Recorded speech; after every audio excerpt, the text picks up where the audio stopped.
ಕದಂಬ ನ್ಯೂಸ್ಗೆ ಸ್ವಾಗತ. ನಾನು ಸೋನಿಕಾ ಸುದೇಶ್. ಮೊದಲಿಗೆ ಮುಖ್ಯಾಂಶಗಳು. ಆಯಜ್ ಖಾನ್ಗೆ ಬೀದರ್ ಲೋಕಸಭಾ ಟಿಕೆಟ್ ನೀಡುವಂತೆ ಆಗ್ರಹ. ತಾಲೂಕಾ ಪಂಚಾಯತ್ ಅಧಿಕಾರಿಯನ್ನು ತರಾಟೆಗೆ ತೆಗೆದುಕೊಂಡ ಮಹಿಳೆಯರು. ಕೊಡ್ಲಿಗಿ ಅಂಚೆ ಸೇವಾ ಕಳಪೆ ಅಧಿಕಾರಿಯ ಉಡಾಫೆ ಉತ್ತರ ಹೋರಾಟಗಾರ ಗೂನಳ್ಳಿ ರಾಘವೇಂದರ್. ದಶಕಗಳ ಬೇಡಿಕೆಯಾದ ಬರೂರ್ ಮೆಟಲ್ಕುಂಟ ಆರ್ಯುಬಿ ಕಾಮಗಾರಿಗೆ ಕೇಂದ್ರ ಸಚಿವ ಭಗವಂತ್ ಖೂಬಾ ಭೂಮಿ ಪೂಜೆ. ಸುದ್ದಿಯ ವಿವರಗಳು. ಬೀದರ್ ನಗರದ ಪತ್ರಿಕಾ ಭವನದಲ್ಲಿ ಬೀದರ್ ಲೋಕಸಭಾ ಕ್ಷೇತ್ರದ ಕಾಂಗ್ರೆಸ್ ಪಕ್ಷದ ಟಿಕೆಟ್ ಈ ಬಾರಿ ಅಲ್ಪಸಂಖ್ಯಾತರಿಗೆ ನೀಡುವಂತೆ ಜಿಲ್ಲಾ ಎಸ್ಸಿ ಎಸ್ಟಿ ಮತ್ತು ಮುಸ್ಲಿಂ ಸಮುದಾಯದ ಪ್ರಮುಖರು ಆಗ್ರಹಿಸಿದ್ದಾರೆ. ಆಯಜ್ ಖಾನ್ ಕಳೆದ ಹಲವು ವರ್ಷಗಳಿಂದ ಅನೇಕ ಜನಪರ ಕಾರ್ಯಕ್ರಮಗಳನ್ನು ಮಾಡುತ್ತಿದ್ದು, ಈ ಬಾರಿ ಅವರಿಗೆ ಟಿಕೆಟ್ ನೀಡಿದರೆ ಕೆಲವು ಖಚಿತ ಎಂದು ಪ್ರಮುಖರಾದ ಸಂದೀಪ್ ಆರ್ ಕುಮಾರ್ ತಿಳಿಸಿದ್ದಾರೆ. ಸುದ್ದಿಗೋಷ್ಠಿಯಲ್ಲಿ ಯೇಸುದಾಸ್, ರಾಜ್ಕುಮಾರ್ ಸೇರಿದಂತೆ ಅನೇಕರು ಇದ್ದರು. ही नहीं बल्कि पूरे भारत देश के हालात को देखकर जो है ना, इस बार जो पार्लियामेंट इलेक्शन होने जा रहा है, जिसके लिए एमपी कैंडिडेट्स अपने अपने भागदौड़ लगाए हुए हैं, इस हालात को देखते हुए हम लोगों ने, ऑल समाज के लोगों ने मिलकर जो है ना एक प्रेस मीट बुलाने का एक इरादा कर जो है ना हम लोग प्रेस मीट बुलाए हैं। लिहाजा अगर आज के हालात को देखते हुए जो फ़िरका परस्त ताकतें जो आज देश में, हमारे भारत देश में जो माहौल पैदा हुआ है, इस माहौल को, जो फ़िरका परस्ती का जो माहौल बनाकर जो है ना देश में तमाम के तमाम ज़ातों को जो है ना परेशान किया जा रहा है, इसको देखते हुए हमारे सामने इतना अच्छा और हसीन मौका है जो पार्लियामेंट इलेक्शन है। पार्लियामेंट इलेक्शन का मतलब ये है कि पार्लियामेंट में जाने के बाद ही मालूम होता है कि पार्लियामेंट के अंदर क्या क्या रूल्स आते हैं, क्या क्या नहीं, वो सब जब जाके उसको जांच कर जो है ना उसको मंजर आम पे लाया जाता है। अब ये फ़िरका परस्त पार्टी जो है बीजेपी, ये बीजेपी ना अपोजिशन को न समझ रही, ना कोई अपोजिशन कैंडिडेट को समझ रही, किसी को नहीं समझते हुए ओन अपने डिक्टेटरशिप जैसा माहौल बनाकर जो है ना काम कर रही है। इसको देखते हुए हमको ये चाहिए कि आने वाले दिनों में, जो अप्रैल के महीने में हो या मार्च के महीने में हो, मई के महीने में, कभी भी हो सकता है, इलेक्शन की डेट डिक्लेयर भी हो सकती है। इस दौरान अगर हमारे लिए, देखिए पूरे देश में, भारत में हमारे आज जो है ना 52 ईयर्स पहले एक माइनॉरिटी मुस्लिम कैंडिडेट हुआ करते थे, शौकत अली साहब बोलकर। आज जो है ना उसके बाद से जो है ना आज तक माइनॉरिटी को, मुसलमानों को मौका नहीं मिला है। और अगर इस बार मुसलमान को अगर मौका देते हैं तो मुसलमान जो है ना पूरी अपनी जुस्तजू के साथ में, जद्दोजहद के साथ में जिता कर लाने की ताकत रखती है। और वोट बैंक भी मुसलमानों का ज़्यादा है। जैसे कि अब हम दलित, मुस्लिम, क्राइस्त सब लोग मिलकर जो है ना एक इरादा करे हैं, एक माहौल बना है, एक मूवमेंट चल रहा है कि यहाँ से जो है ना मुस्लिम कैंडिडेट को टिकट देना बोलकर। अगर मुस्लिम कैंडिडेट को अगर टिकट दिया जाता है तो यकीनन जो है ना कांग्रेस की जीत हो सकती है। और जो कांग्रेस पार्टी का जो ख्वाब है, जो ख्याल है, जो अच्छे उनके जो है ना ख्यालात हैं, जो आने वाले दिनों में जो है ना भारत के अंदर जो है ना अच्छे से लोगों को जो है ना मदद करके, बेरोज़गारी, जो परेशानियां, जो भी हालात हैं, उसको जो है ना देखते हुए कांग्रेस गवर्नमेंट अगर सेंट्रल में आती है तो ये फ़िरका परस्ती, जातिवादी, भेदभाव, ये तमाम मसाइल ख़त्म हो जाएंगे। और अगर देखिए आप कर्नाटक के अंदर हमारा वोटिंग परसेंटेज, और जो आज कर्नाटक में गवर्नमेंट फॉर्मेशन हुई है, जो कांग्रेस गवर्नमेंट बनी है, ये 88% वोट डालने के बाद में ही कांग्रेस गवर्नमेंट का इख्तियार में आना तय हुआ है। उसका लिहाज रखते हुए उसका कम से कम एक 5 टिकट देने का जो इरादा करी थी गवर्नमेंट, 5 के बजाय 3 हुए, 3 के बजाय 2 हुए, 2 के बजाय अब ये भी देने के लिए जो है ना बीच में जो है ना जो जहनी फ़िरका परस्त हैं, जहनी जो आदतें हैं उनकी, वैसे लोग जो है ना मुसलमान को टिकट देने से रोक रहे हैं। मुसलमान को टिकट देना चाहिए। मुसलमानों में भी यहाँ पर जो है ना आज तक पार्टी वाले ये बोलते आते थे कि भाई मुसलमानों में कौन है भाई ठहरने वाले। भाई ठहरने वाले रहो या मत रहो, आप ठहरने वाला जो भी आया ठहरा करना पार्टी की जिम्मेदारी है। पार्टी अपना कैंडिडेट ठहरा कर पार्टी खुद जिताने का काम करना, ये नहीं बोलना कि भाई पार्टी टिकट देती है, जीत के आते क्या बोले सवाल गलत कर रही है। ये मेरा अपना एक ज़ाती ओपिनियन है, कांग्रेस के स्टेट के सदर से भी और मुख्यमंत्री से भी तमाम लोगों से, कि भाई पार्टी का अपना एक मुकाम होता है, उस मुकाम को तो कायम रखिए आप लोग। ಕಾಂಗ್ರೆಸ್ ಪಾರ್ಟಿಯು ಬಹಳ ಇತಿಹಾಸವುಳ್ಳ ಪಾರ್ಟಿಯಾಗಿರ್ತದೆ. ಆದ್ದರಿಂದ ಇವತ್ತಿನ ದಿವಸ ಈ ಒಂದು 40 ವರ್ಷಗಳ ಇತಿಹಾಸದಲ್ಲಿ ಮೈನಾರಿಟಿ ಮತ್ತು ಕ್ರಿಶ್ಚಿಯನ್, ಜೈನ್, ಸಿಖ್ ಮತ್ತು ಬೌದ್ಧಿಸ್ಟ್ ಯಾರಿಗೂ ಕೂಡ ನಮ್ಮ ಬೀದರ್ ಜಿಲ್ಲೆಯಿಂದ ಈ ಒಂದು MP ಟಿಕೆಟು ಕೊಟ್ಟಿಲ್ಲ. ಆದರೂ ಕೂಡ ಈಗ 2024ರಲ್ಲಿ ನಾವು ವಿನಂತಿ ಮಾಡಿಕೊಳ್ತೀವಿ ಅಂತಂದರೆ, ಈ ಒಂದು ಹೊಸ ವಿಷಯದಲ್ಲಿ ಮತ್ತು ಇದರಲ್ಲಿ ಏನಂತಂದ್ರೆ ನಮ್ಮ ಹಿರಿಯರಾದಂಥ MD ಅಯಾಜ್ ಖಾನ್ ಅವರು ಭಾಳ ಉತ್ಸಾಹಿಗಳು, ಅನೇಕ ರೀತಿಯಿಂದ ನಮ್ಮ ಎಜುಕೇಷನ್ ಫೀಲ್ಡದಲ್ಲಿ ಅವರು ಭಾಳಷ್ಟು ಜನರಿಗೆ ಅವರು ತಮ್ಮ ಕೊಡುಗೆಯನ್ನು ಕೊಟ್ಟವರಾಗಿರ್ತಾರೆ. ಆದ್ದರಿಂದ ಇವತ್ತಿನ ದಿವಸ ಏನಂತಂದ್ರೆ ಮತ್ತು ನಮ್ಮ ಬೀದರ್ ಜಿಲ್ಲೆಯ ವತಿಯಿಂದ ನಾನು ಕ್ರಿಸ್ತ ಸಮುದಾಯದ ವತಿಯಿಂದ ನಾನು ನಿಲ್ಲಿಸಿಕೊಳ್ಳೋನಾಗಿದ್ದೇನೆ. ಯಾಕಂತಂದರೆ ಈ ಒಂದು MP ಟಿಕೆಟ್ ನಮ್ಮ ಅಯಾಜ್ ಖಾನ್ ಸರ್ ಕೊಟ್ಟರೆ ಏನಂತಂದ್ರೆ ಈ ನಮ್ಮ ಬೀದರ್ ಜಿಲ್ಲೆ ಇದೇ ನಮ್ಮ ಗಡಿನಾಡಿನಲ್ಲಿ ನಾವು ಜೈರಾಬಾದ್ಗೆ ಹೋಗಿ ನೋಡಿದ್ರೆ ಏನಂತಂದ್ರೆ ಭಾಳಷ್ಟು ಇಂಪ್ರೂವ್ಮೆಂಟ್ ಇದೆ. ಇದೇ ನನ್ನ ಉದಗಿರ್ಗೆ ಹೋದರೂ ಕೂಡ ಭಾಳಷ್ಟು ಇಂಪ್ರೂವ್ಮೆಂಟ್ ಇದೆ. ಆದರೆ ಇಲ್ಲೇ ನಮ್ಮ ಬೀದರ್ ಜಿಲ್ಲೆಯಲ್ಲಿ ಯಾವುದೇ ರೀತಿಯಿಂದ ಕೆಲಸಗಳು ಭಾಳ ಹಿಂದುಳಿದೆವು ಅಂಥೇಳಿ ನಾವು ತಿಳಿದುಕೊಂಡವರಾಗಿರ್ತೇವೆ. ಆದ್ದರಿಂದ ಈ ಒಂದು 40 ವರ್ಷದ ಇತಿಹಾಸದಲ್ಲಿ ಈ ನಮ್ಮ ಕಾಂಗ್ರೆಸ್ ವತಿಯಿಂದ ಹೊಸ ಉತ್ಸಾಹಿಗಳಿಗೆ ಟಿಕೆಟ್ ಕೊಟ್ಟು ಅದನ್ನು ತಾವು ಜನರ ಕೂಗಿಗೆ ಏನದಂತಂದ್ರೆ ಒಂದು ಒಬ್ಬೆ ಕೊಟ್ಟು ನಡೆದಾರ, ಇದು ಒಂದು ಒಳ್ಳೆಯ ಒಂದು ಅಭಿವೃದ್ಧಿ ಆಗ್ತದೆ ಅಂಥೇಳಿ ನಾನು ಅನಿಸ್ತದೆ. ಮತ್ತು ಅದೇ ರೀತಿಯಿಂದ ಏನಂತಂದ್ರೆ ಈ ಒಂದು ಹೊಸ ಆಯಾಮದಲ್ಲಿ ಅನೇಕ ಯುವಕರಿಗೆ ಏನಂತಂದ್ರೆ ಬೀದರ್ದಲ್ಲಿ ಅನೇಕ ಇಂಡಸ್ಟ್ರಿಗಳಿವೆ. ಆದರೆ ಯಾವ ಇಂಡಸ್ಟ್ರಿಗಳು ಏನಂತಂದರೆ ಯುವಕರಿಗೆ ಅಲ್ಲಿ ಕೆಲಸ ಇಲ್ಲ. ಯಾಕಂದ್ರೆ ಇವೆಲ್ಲ ಸೆಂಟ್ರಲ್ ಗೌರ್ಮೆಂಟ್ ಅಂಡರ್ದಾಗೆ ನಡೀತಾ. ಅದಕ್ಕಾಗಿ ನಾವೊಂದು ವಿನಿಸಿಕೊಳ್ಳೋದೇನಂತಂದ್ರೆ ಈ ಒಂದು ಹೊಸ ಉತ್ಸಾಹಿಗಳಾದಂಥ ಕಾಂಗ್ರೆಸ್ ಪಾರ್ಟಿಯಿಂದ ಒಂದು ಟಿಕೆಟ್ ಕೊಟ್ಟು ಇವರಿಗೆ ಒಂದು ತಾವು ಮನ್ನಣೆ ಮಾಡಿದ್ರೆ ಒಳ್ಳೆಯದಿರ್ತದೆ ಅಂತೇಳಿ ಸಿದ್ದರಾಮಯ್ಯ ಸಾಹೇಬರಿಗೂ ಮತ್ತು DK ಶಿವಕುಮಾರ್ ಸಾಹೇಬರಿಗೂ, ಬೀದರ್ ಇನ್ಚಾರ್ಜ್ ಮಂತ್ರಿಗಳಾದಂಥ ಈಶ್ವರ್ ಖಂಡ್ರೆ ಸಾಹೇಬರಿಗೂ ಮತ್ತು ಎಲ್ಲ ನನ್ನ ಕಾಂಗ್ರೆಸ್ ಬಾಂಧವರಿಗೆ ನಾನು ವಂದಿಸಿಕೊಳ್ತೇನೆ. ಎಡಿ ಅಧಿಕಾರಿಯನ್ನ ತರಟೆಗೆ ತೆಗೆದುಕೊಂಡ ಘಟನೆಯೊಂದು ಬೆಳಗಾವಿ ಜಿಲ್ಲೆಯ ಅಂಥಣಿ ತಾಲೂಕಿನ ಸಂಬರ್ಗಿ ಗ್ರಾಮ ಪಂಚಾಯತ್ ವ್ಯಾಪ್ತಿಯಲ್ಲಿ ಬರುವ ತಾವಂಶಿ ಗ್ರಾಮದಲ್ಲಿ ನಡೆದಿದೆ. ನರೇಗಾ ಯೋಜನೆ ಅಡಿಯಲ್ಲಿ ಮಹಿಳೆಯರಿಗೆ 150 ರೂಪಾಯಿಯಂತೆ ಬಿಲ್ ಹಾಕಿದ್ದಾರೆ ಎಂದು ನರೇಗಾ ಎಡಿ ಅಧಿಕಾರಿಯಾದ ಮೊಹಮ್ಮದ್ ಗೊತ್ವಾಲ್ ಅವರನ್ನು ಮಹಿಳೆಯರು ಹಿಗ್ಗಾಮುಗ್ಗ ತರಾಟೆಗೆ ತೆಗೆದುಕೊಂಡರು. ಮಹಿಳೆಯರ ಪ್ರಶ್ನೆಗೆ ಉತ್ತರಿಸಲಾಗದೆ ಅಧಿಕಾರಿಗಳು ತಡವರಿಸಿದ್ದಾರೆ. ಇದರಿಂದ ಮತ್ತೆ ಗರಂ ಆದ ಮಹಿಳೆಯರು ಅಂಥಣಿ ತಾಲೂಕಾ ಪಂಚಾಯತ್ ಕಾರ್ಯನಿರ್ವಹಣಾ ಅಧಿಕಾರಿಗಳು ಬರುವವರೆಗೆ ನಾವು ಬಿಡುವುದಿಲ್ಲ ಎಂದು ಬಿಗಿ ಪಟ್ಟು ಹಿಡಿದು ಬೇಕೇ ಬೇಕು, ನ್ಯಾಯ ಬೇಕು ಎಂದು ಘೋಷಣೆ ಕೂಗಿದರು. ಈ ಸಂದರ್ಭದಲ್ಲಿ ಮಾತನಾಡಿದ ಶೋಭಾ ಹಿರೇಮಠ ಅವರು, ನರೇಗಾ ಯೋಜನೆಯಡಿಯಲ್ಲಿ ನಾವು ಕೆಲಸವನ್ನು ಮಾಡದಿದ್ದೇವೆ, ಅಧಿಕಾರಿಗಳು ಕೇವಲ 150 ರೂಪಾಯಿ ಬಿಲ್ ಹಾಕಿದ್ದಾರೆ ಎಂದು ಗಂಭೀರ ಆರೋಪ ಅಧಿಕಾರಿಗಳ ಮೇಲೆ ಮಾಡಿದರು.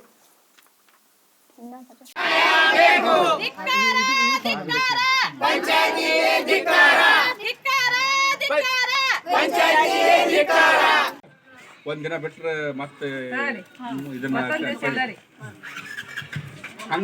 ಹಂಗ ಆಗಲ್ದಂಗ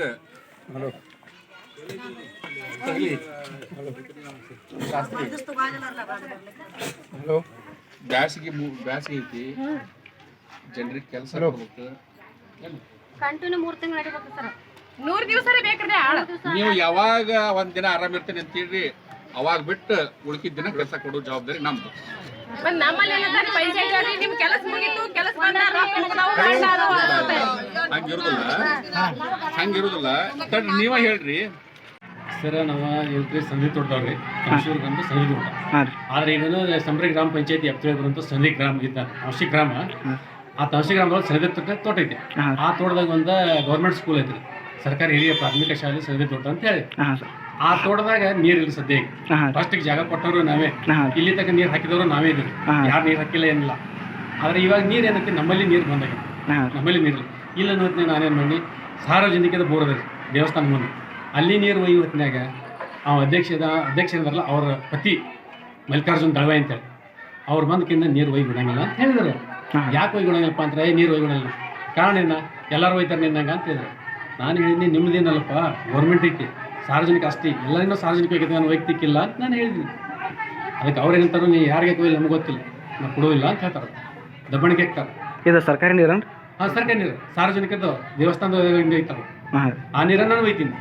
ಅದಕ್ಕೆ ವಾಟರ್ ಮ್ಯಾನಿಗೆ ಹೇಳಿದ ಆ ನೀರು ಕೊಡಕ್ಕೆ ಹೋಗಬೇಡ, ಕೊಟ್ಟೆ ಅಂದ್ರೆ ನಾನು ನಿನಗೆ ಅಂತ ಹೇಳಿ ಅವನಿಗೆ ದಬ್ಬಣಿಗೆ ಹಾಕ್ತಾನೆ. ಈಗ ಮಲ್ಲಿಕಾರ್ಜುನ ಅವರ ಅಧ್ಯಕ್ಷ ಇದ್ದಾರೆ ಅಥವಾ ಅವ್ರ ಹೇಳ್ತಿದ್ದಾರೆ ಪತ್ನಿ ಮೀನಾಕ್ಷಿ ದಳವಾಯಿ ಅಂತ, ಮೀನಾಕ್ಷಿ ಮಲ್ಲಿಕಾರ್ಜುನ್ ದಳವಾಯಿ ಅಂತೇಳಿ ಅವ್ರ ಅಧ್ಯಕ್ಷ ಅದಾರ. ಅವ್ರ ಪತಿ ಅವ ಮಲ್ಲಿಕಾರ್ಜುನ ಸಿಟ್ಟಪ್ಪ ದಳವಾಯಿ ಅಂತೇಳಿ. ಅವ ಇದ್ರೆ ಗುಂಡಾಗಿ ರಾಜಕೀಯ ಮಾಡ್ತಾನೆ, ದೇಶ ರಾಜಕಾರಣ ಮಾಡಕತ್ಯಾನ. ಅದಕ್ಕೆ ಇವತ್ತಿನ ಪರಿಸ್ಥಿತಿ ಏನಂತ ಬರಗಾಲ ಐತಿ, ನಮ್ಮ ದೇಶ ರಾಜಕಾರಣ ಬೇಕಾಗಿಲ್ಲ, ನಮ್ಮ ವೈಯಕ್ತಿಕ ಇದ್ರೆ ಏನೋ ಸಪ್ರೇಟ್ ಮಾಡೋಣ. ಆದರೆ ನಾವೇನಂತೀವಿ ಪಬ್ಲಿಕ್ಗಾಗಿ ಎಲ್ಲರೂ ಕೂಡ ದುಡಿಯೋದು ಅಂತೇಳಿ ನಮ್ಮ ಅಭಿಪ್ರಾಯ ಇದೆ. ಆದರೆ ನಾವು ಅದನ್ನು ಮಾಡ್ತಿಲ್ಲ, ದೇಶ ರಾಜಕಾರಣ ಮಾಡಕತ್ತಾನ. ಇವತ್ತು ಅಲ್ಲಿ 150ರಿಂದ 160 ಮಕ್ಕಳದಾವ ಸಾಲಿ, ಅವ್ರು ನೀರಿನ ಏನಂತ ಒಂದಿವ್ಸ ಬಿಟ್ಟು ಒಂದಿಷ್ಟು ಟ್ಯಾಂಕರ್ ನೀರು ಒಯ್ತೀನಿ. ಆ ಟ್ಯಾಂಕರ್ ನೀರು ಒಯ್ದನ್ನು ಬಂದ್ ಮಾಡಿ ತಿರ್ಸಿ ಕಳ್ಸೋಣ. ಅದು ಏನೈತೆ ನೋಡ್ರಿ, ಮುಂದಿನ ಕ್ರಮಕ್ಕಾಗಿ ನಾವು ಆಲ್ರೆಡಿ ಈಗ ಶಿವ ಅವ್ರ ಹತ್ರ ನಾವು ಮಾತಾಡೋದು ಪ್ರಶ್ನೆ ಗದ್ದೀನಿ.